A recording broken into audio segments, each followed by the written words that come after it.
Heavenly Father, we come before you with grateful hearts, seeking your divine protection and guidance for our family. Surround us with your love and shield us from harm. Lord, grant our family the wisdom to make righteous decisions and the strength to overcome challenges. May your guiding light lead us on the path of righteousness. Almighty God, watch over each member of our family, keeping them safe from physical and spiritual dangers.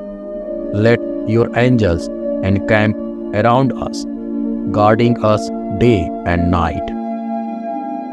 Loving Father, we pray for health and well-being for each family member.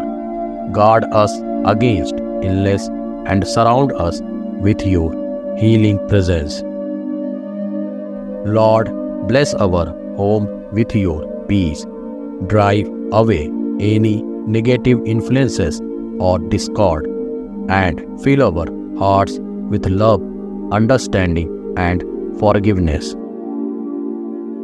Lord Jesus, be the center of our family. May our lives revolve around you, and may your teachings be the foundation of our home.